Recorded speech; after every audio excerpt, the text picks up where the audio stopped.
Welcome everyone, I am Abhishek Raghunathan, a 4th year bio major at ISET Trivandrum, and as part of the Utkalp digital classes, I will be handling the unit Biotechnology for your NEET examination.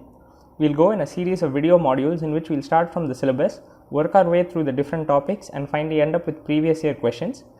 This is the first video module in which we will be exploring some of the fundamental concepts behind biotechnology and also the basic biology.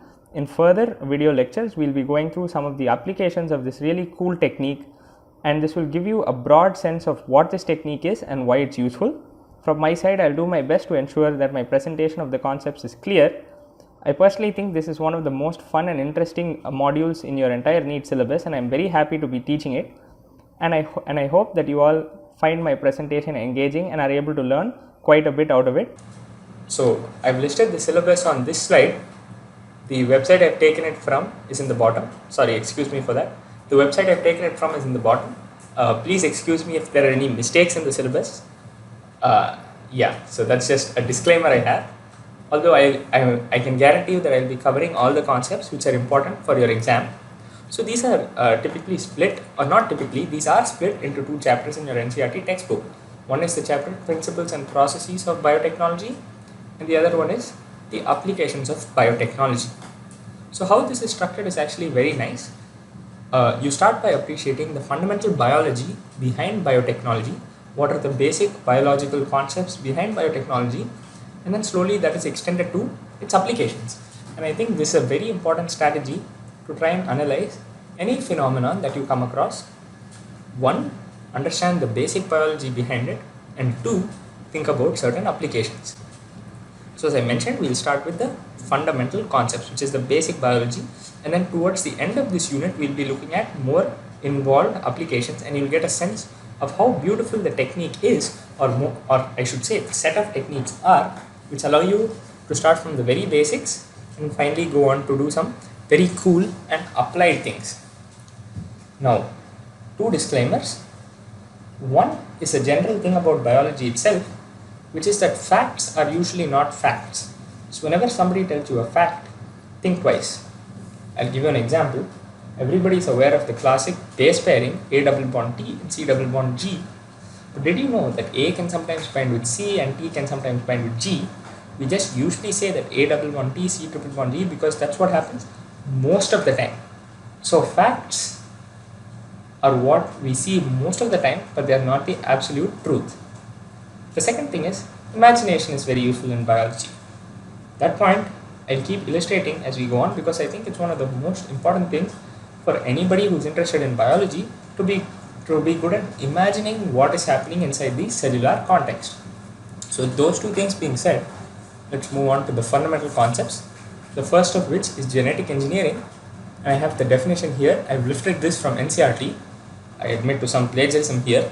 Genetic engineering is a set of techniques to alter the chemistry of DNA and RNA and introduce the altered genetic material into host organisms. So one thing I must point out is that there are several terms which might feel foreign and new, but I guarantee you that these will become more clear as we move on. So already here we have some interesting stuff. It's already shaping up to be pretty interesting. We're already talking about altering DNA and RNA. So making changes in DNA and RNA. So this is where imagination and thinking comes into play. Your mind must already be running. He's saying we're going to alter or make changes in DNA. What kind of changes? How many changes? Where are we going to make changes? How are we going to make these changes? Are these changes going to be useful? Are they not going to be useful? But be patient, we'll get to all of these. It's just a good exercise to keep your mind running as and when the presentation is going on. And we are going to introduce the altered genetic material into the host organism. And there are a couple of techniques listed here: recombinant DNA, gene cloning, gene transfer. So these are not that simple, and actually these are going to be the focus of the fundamental concepts. So we'll get down to these in a bit. So now the next 2 points, I'll actually start with the third point, which says that traditional approach, which is hybridization, leads to inclusion and multiplication of undesirable genes along with desirable genes. Now, why could this be a problem? Let's think. Let's say we are looking to produce offsprings which are tall plants. So we take, and tall is a dominant gene. So let's say we take one plant with the genotype small t and crossed with another plant capital T capital T. Well, you know from Mendelian genetics that you expect capital T, capital T, small t, and if T is dominant, all offsprings will be tall. So yeah, so I'll just finish off the cross here. You expect that all offsprings would be tall, but now here when you do this kind of hybridization, every gene there's a cross for pretty much every gene in the entire two organisms. It's not only the tallness trait. We are trying to manipulate the tallness trait, but in essence we are manipulating every other gene in these organisms by this cross. So although we have taken time to figure out that one plant is capital T and the other is small t, therefore when we cross them we must get all tall plants, we have not repeated this exercise for every other gene in the entire organism. So therefore we do not precisely know what is going to happen with these genes, and this can lead to inclusion and multiplication of undesirable genes. So ask yourself how wonderful it would be if you could identify that one gene which is necessary for making a plant tall, and you could just introduce that into the short plant and voila, it would become a tall plant. This is essentially what we are trying to do in biotechnology. We are trying to control the phenotype of the host in a specific and controlled manner. I want only a particular trait. I want the plant to be tall. So I identify a particular gene whose protein makes the plant tall, and I introduce that into a short plant, therefore it becomes tall. That's very specific and it's very controlled. And it does not have the problem of including undesirable genes along with the desired ones. Therefore, genetic engineering, or I should say this has become possible with genetic engineering, which is what we look at. Genetic engineering allows us to isolate. So now here is where the imagination comes along. You have a plant, we know that the DNA is a big curled up mess of a ball called a chromosome. So now a single gene is a single stretch of DNA, a small piece in a vast mess. Imagine a small double-stranded piece in a vast mess. We want to find this piece. So this technique allows us to isolate only this one piece of DNA from this huge mess. That's marvelous, by the way. It allows us to isolate and introduce only a single gene or a single set of genes into the target organism. Why set of genes? Well, do you really think that there is a one-to-one relation? So if you want to be fancy, you can think of you can try to define a mathematical function between genotype to phenotype. Do you really think it's a one-to-one function? Every gene controls a single phenotype? The answer is no. There are certain genes which are one-to-one, where there is a one-to-one correspondence, but there are also certain other genes. For example, eye color in humans, which are controlled by a number of genes. So you want to change the eye color specifically, isolating only one gene and introducing it is not going to be enough. You have to isolate and introduce a set of genes. So then this is what we are talking about. And to do this, you have techniques like recombinant DNA, gene cloning, and gene transfer, which we'll talk about very soon. So now let's go to my favorite kind of exercise in biology, which is a thought experiment. I'm saying you have a test tube filled with human DNA. Now, when I say you have a test tube filled with human DNA, you must always know what the concentration is, but I have not specified it.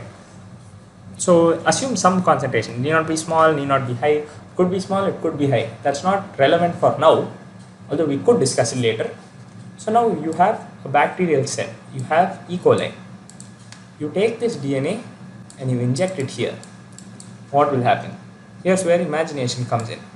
Imagine this single piece of human DNA which has entered into this E. coli cell, and then we know that E. coli has its own DNA. Excuse me for overshooting the borders of the cell. E. coli has its own DNA mass here. We know that E. coli is able to make proteins from this DNA mass. It's able to make proteins. The question is, will E. coli be able to make proteins from this piece of DNA? So you can already be thinking, does E. coli need a large mass of DNA to produce protein, or is it happy to produce proteins from a single DNA piece? Will the same processes that are applicable to this E. coli DNA be applicable to this new human DNA which we have introduced into E. coli? Will E. coli even be able to recognize human DNA? Well, if you want to introduce genes in a specific and controlled manner, you need to understand whether the host organism will be able to take up the gene and use it to produce protein, because that is your end goal. Tallness is a phenotype. If we are assuming it's controlled only by the gene T, then the corresponding protein which is produced from the gene is what makes the plant tall. So if the host organism or the host plant cannot use the introduced DNA to make that protein, where's the use? There's no use whatsoever.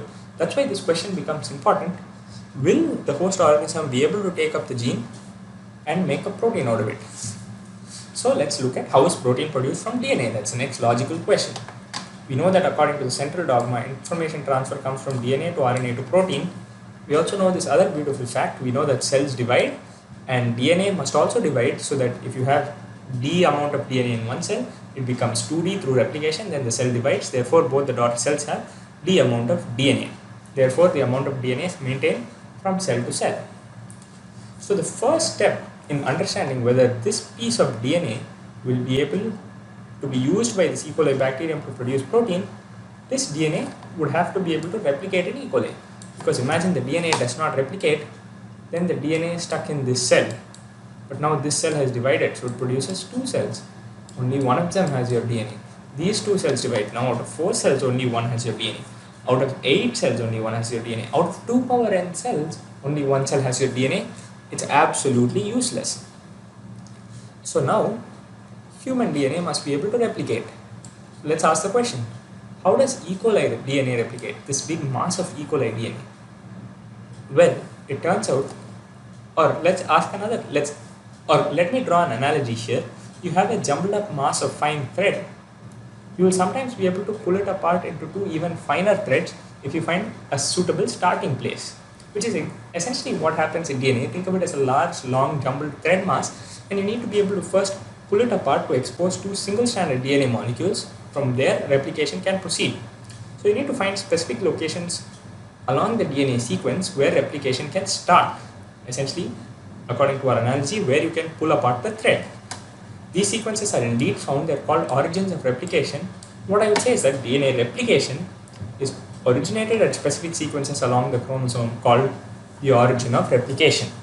And human DNA does not have E. coli origin of replication sequences. Therefore, on its own, human DNA would be woefully inadequate in replicating in E. coli.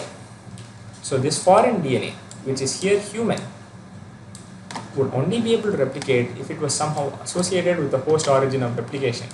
Assume this is the human DNA piece, and assume we could somehow get it to be connected to an E. coli DNA piece, and this is the origin of replication. Then the 2 DNA strands would be pulled apart from here, and this would go through the human DNA piece and it could replicate. So the foreign DNA would be able to replicate if it was associated with the host origin of replication. So now, you should have stopped me way back. Well, some of you might have if this were live. Why the hell are we interested in producing human DNA, or why are we interested in introducing human DNA into E. coli? Why? What aim? Are we crazy? Is this something we are doing for fun? Do we have no other work? Are we bored? Why are we introducing human DNA into E. coli? Well, it turns out that humans are unusually smart. And then we have very practical reasons for why we want to introduce human DNA into E. coli. For example, take a diabetes patient. Suppose we want to produce insulin to treat these diabetes patients. Insulin. Many times they do not produce sufficient insulin. Let's say we want to produce insulin in large numbers. What people used to do before was to isolate insulin from other animals like pigs and introduce this into humans. That causes huge amount of problem. Same thing. Can E. coli recognize human DNA? Not really. Can humans recognize pig insulin? The answer is also the same. It's no. So what happens when you introduce pig insulin into humans? The human body thinks of it as something foreign and it produces a violent immune reaction. So the immune system is basically a protective system, yada yada yada. So if you introduce foreign pig insulin protein into human, it will trigger what is called an immune response, and the patients will become incredibly sick. So we want to introduce human insulin into humans. Well, you can't just isolate insulin from one person and give it to another person. That also would not work, because these people need insulin practically every day. So how would you keep isolating insulin from one person and giving it to the person with diabetes? There's got to be a more efficient way to produce insulin in large numbers. That is where the magic of introducing human DNA into E. coli comes. So I'll read out. Suppose we want to produce insulin protein in large quantities, say for the treatment of diabetes patients. Now, because of biotechnology and the other techniques which we've studied, recombinant DNA, gene cloning, and gene transfer, it is now possible to take the human insulin gene and introduce it into a bacteria like E. coli. As the bacteria divides, the DNA divides in tandem. So the DNA divides along with the bacteria. Well, obviously, it has been associated with the host origin of replication. How do we do this? We'll get to that. So as the bacteria divides, the DNA divides in tandem, and hence multiple copies of the insulin gene will be produced. In other words, multiple clones of the insulin gene have been produced. This process is called cloning, which we discussed earlier. So the first term was recombinant DNA. Of course it's recombinant because, as I said, this human insulin gene on its own, if you add it into E. coli, nothing is going to happen. It has to be associated with an E. coli origin of replication. Hence, we have recombined DNA, human and E. coli. This is called recombinant DNA, generation of recombinant DNA, gene cloning and gene transfer. Well, gene transfer comes first. You first create this human and E. coli recombinant DNA. You transfer this into E. coli. As the E. coli divides, the gene divides along with it, or this recombinant DNA divides along with it. You produce multiple copies of the human insulin gene. Now the next question, will the E. coli be able to use human insulin gene to produce human protein? Well, there are specific engineering that we can do to make this happen. That's why this is called genetic engineering. But that we might or might not discuss it later. Let's see. This is a surprise. So assume you can engineer this DNA such that the E. coli is able to produce human insulin protein. So you first make this recombinant human E. coli gene. You then introduce it through gene transfer into the E. coli. The E. coli divides. Now this gene has been associated with an origin of replication, so it can divide. It makes multiple identical copies, which is called cloning. These clones then are used to make human insulin protein. Since it's a human insulin gene, we can isolate this protein, which is what I've written here. If the bacteria is able to use these copies of the insulin gene to produce protein, and we are able to purify protein from the bacteria, then it appears that our problem is solved. Or is it? It's not as easy as it seems. There are around 20,000 genes in the human genome. I think this is the third time I'm drawing it, but I'm drawing the large mess that is DNA. How in the world are we going to get the insulin gene from this mess? Even if we do so, how will we associate the gene with an origin of replication that is compatible with E. coli? That is the E. coli origin of replication. And the third thing is, replication isn't the end goal. We are also hoping that the gene will be transcribed and translated into an insulin protein. The question is, will E. coli be able to produce protein from a human gene? So let's set all these concerns aside for now. We will address them later, but we look at the basic steps in genetically modifying an organism. Again, a new term, genetically modifying. By introducing human DNA into E. coli, this is H, we have genetically modified it because its genes are now modified by the presence of this new gene. Well, the genes are not modified. It's overall, let's think about genetic modification as modification in the overall genetic content. So we have one E. coli where this is its overall genetic content. This new E. coli, we introduce human gene into it. So its overall genetic content is modified. So genetic modification is changing the overall genetic content. So we start with identification of DNA with desirable genes. Let me go back here. This was the human DNA. We want to find out which stretch of DNA has the desirable gene, in this case, insulin gene. The next one is gene transfer. We need to introduce this DNA into host organism. This is where recombinant DNA technology first and then gene transfer comes into place. Then we want this DNA to be maintained in the introduced organism, so it should replicate along with the organism so that it's present in all the daughter cells, and you want this organism to transfer the DNA to its progeny. I'll add a few more steps. We want the organism to be able to transcribe and translate this DNA into protein, and we should be able to purify the protein. How is this done? Given all these difficulties, that's the mystery that we are going to uncover in the biotechnology chapter, and we'll also go on to look at some really cool applications, which is what makes this one of the most interesting units in my opinion. So what are the tools? How exactly is this magnificent thing done? How have we been able to do this? It's a fact. Millions of people who have diabetes are treated by using insulin that is produced from bacteria using the human insulin gene and the tools of recombinant DNA technology and genetic modification. So now, the next session, we'll look at the first tool in recombinant DNA technology. We'll take a step back to look at some of the fundamental tools, to look and appreciate some of the fundamental tools used in this process, and later we'll combine all these tools into one bigger picture which tells us how this final aim of producing protein is achieved. But these are all stories for the up and coming lectures. Until then, thanks for your attention and see you.